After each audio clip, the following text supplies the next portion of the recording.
Naghahanap ka ba ng isang motorsiklong magagamit sa pang-araw-araw? Yung tipong pwede mong magamit pang hanap buhay, pang service, pang porma, at pang long ride. Lahat na yata ay pwede sa motorsiklong ito. Nahigit sa lahat ay equipped na rin sa maraming bagay. Yun din naman kasi talaga ang hinahanap ng marami sa atin. Yung may safety and security features, matipid sa gasolina, ang may malakas na makina at mas magugustuhan mo pa dahil sa may murang halaga lang.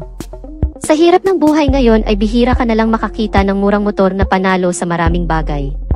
Ang Fecon Slick 150, isang motorcycle scooter na siguradong mapapabilib ka sa pagkakaroon ng ilan sa mahalagang features at sa murang halaga ay para ka na ring nakabili ng isang mamahaling motorsiklo at iyan ang aalamin natin ngayon. Pero bago yan syempre, kung bago ka pa lamang po dito sa aking channel, baka naman kapatid kung pwede ay pakihit ang subscribe at notification bell icon para lagi kang updated sa ating motorcycle news and reviews. Huwag din kalimutan na mag-follow sa ating Facebook page. Ang Fecon Motors ay naglunsad na naman ng isang motorsiklong mas advanced sa mga nakasanayan na natin. Iba talaga ang gawa ng Fecon Motors na kung saan karamihan sa mga motorsiklong inilalabas sa kumpanyang ito ay panalo sa maraming features at ang isa pa sa maganda dito mga kamoto ay napakamura lang din ng mga presyo nito na pangmasa talaga. At isa na nga riyan ang Slick 150, isang motorcycle scooter na siksik sa napakaraming features. Hindi rin basta-basta ang motorsiklong ito kaya hindi rin natin ma-small. At sa mga hindi nagtitiwala sa Fecon Motorcycle brand, para sa kaalaman lang po ng marami, ang kumpanyang ito ay nakabase sa China kung saan alam naman natin kapag sinabing made in China ay maraming nadidismaya dahil sa nakasanayan na nating espekulasyon na kapag made in China ay mabilis masira, local o sumatotal ay low quality.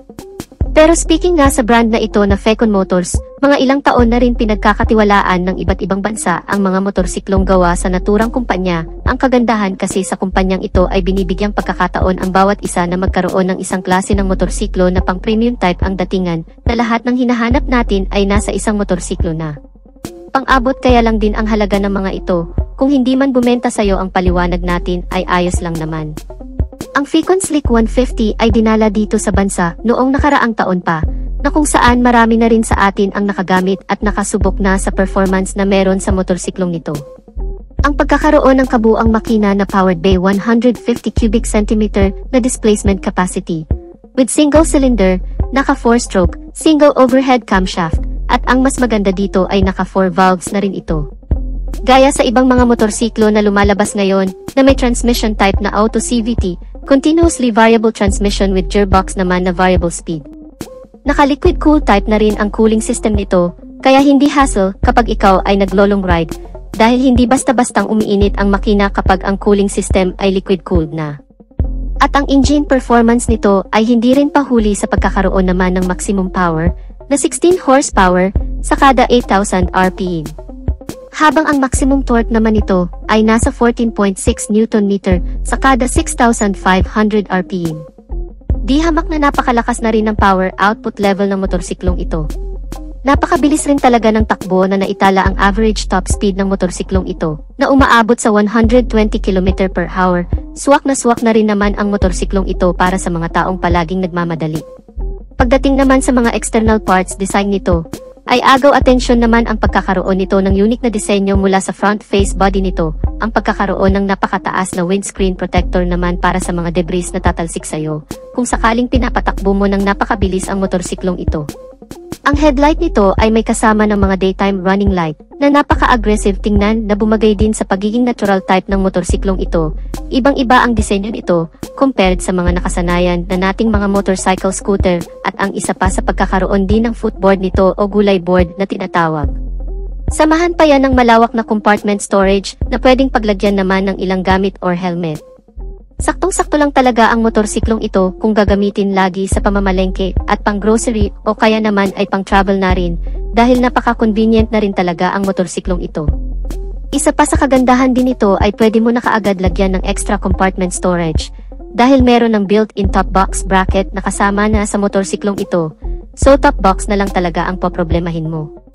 At syempre sa iba pang features nito, naka full LED na rin lahat ng mga ilaw nito, ang headlight, daytime running light, mga signal lights, at ang napakaangas na disenyo ng brake light ito ay naka full LED type na rin. Mas tumatagal ang sistema ng lighting sa mga naka-LED type, at mas maliwanag ito compare sa mga naka-bulb type pa, kaya less maintenance at less gastos ka na rin.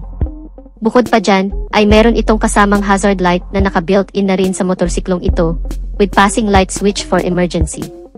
Pagdating dito sa kanyang instrument cluster, ito ay naka-semi-digital and analog type. Nakakaiba rin ang disenyo, dahil nasa mismong gitna ng kanyang digital cluster, ang mismong analog type nito. Napakalinaw at napakataas ng brightness, kaya mas madali mong maintindihan ang mga notification indicator na lumalabas dito. Ang ignition system naman ng motorsiklong ito ay naka-keyless entry na. Very secured na rin ang mga ganitong klaseng features compared sa mga naka-traditional na disusi pa lang. Kahit ano pa ang mga electrical procedure ang gagawin ng mga taong magtatangkang nakawin ang motor na ito, ay hindi rin basta-basta mapapagana ang ignition system nito kung wala ang mismong transmitter key, kaya hindi mo na masyadong problemahin ang security, maliban na lang kung bubuhatin ito. Pagdating naman sa pagiging convenient ng motorsiklong ito, ay sulit din naman kasi bukod sa mga compartment storage security purpose at pagiging comfortable nito, ay isa sa nagpapadagdag sa convenient naman sa motor na ito, ay ang kanyang USB port charging system. Hindi ka na masyadong mamroblema kapag nalobat ang gadget mo habang ikaw ay nagmamaneho, dahil pwede ka na ring mag-charge dito mismo sa motorsiklong ito. Dumako naman tayo sa mga suspensions nito. Sa front nito ay naka-telescopic fork, habang ang rear suspensions naman nito ay naka-dual shock absorber, na ayon na rin sa mga nakagamit nito ay hindi masyadong matagtag at napakaganda ang bouncing nito sa mga malulubak. At pagdating naman sa braking system ng motorsiklong ito, ay panalo din, dahil equipped na ito sa mga safety features. Ang pagkakaroon din ito ng dual-channel ABS sensor.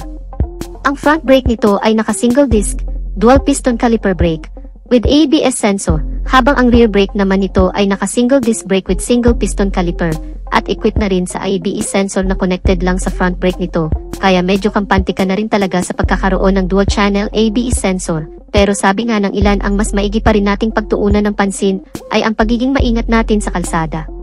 Kasi kung equipped nga sa safety features ang motor, kung hindi ka rin naman ganun kaingat sa kalsada ay baliwala rin naman, kaya mas mahalaga pa rin ang tamang disiplina.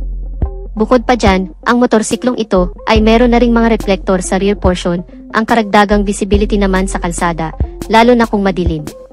Less maintenance na rin ang mga gulong nito dahil naka-tubeless na ito at may alloy wheel mags. May front tire size na 100 by 80 R14, habang ang rear tire size naman nito ay 120 by 70 R14. Masarap ibangking ang ganito kakapal na gulong dahil sobrang kapit din naman.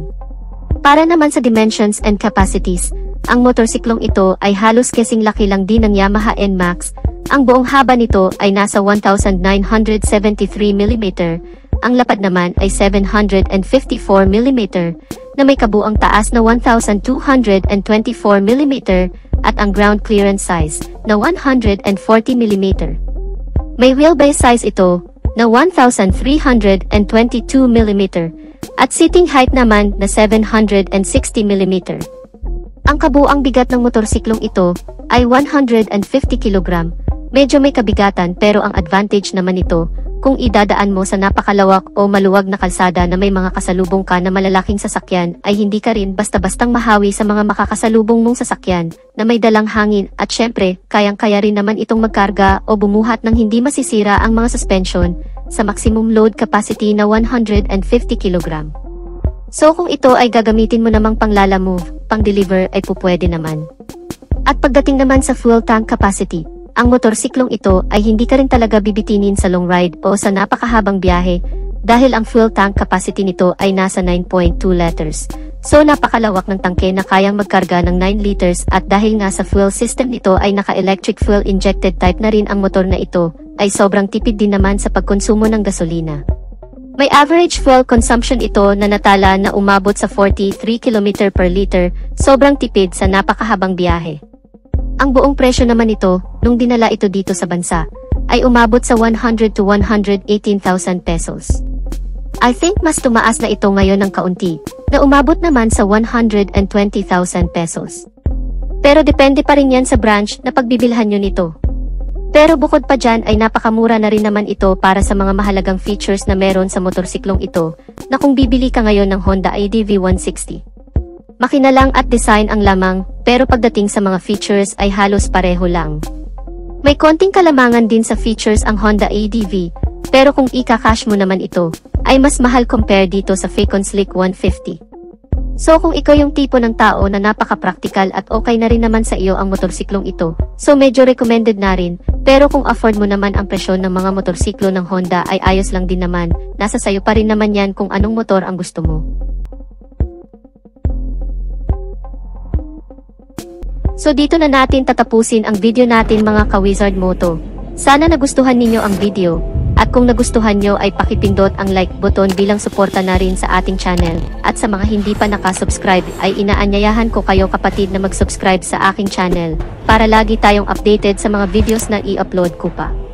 Maraming salamat sa walang sawang pagsuporta. Ride safe and God bless.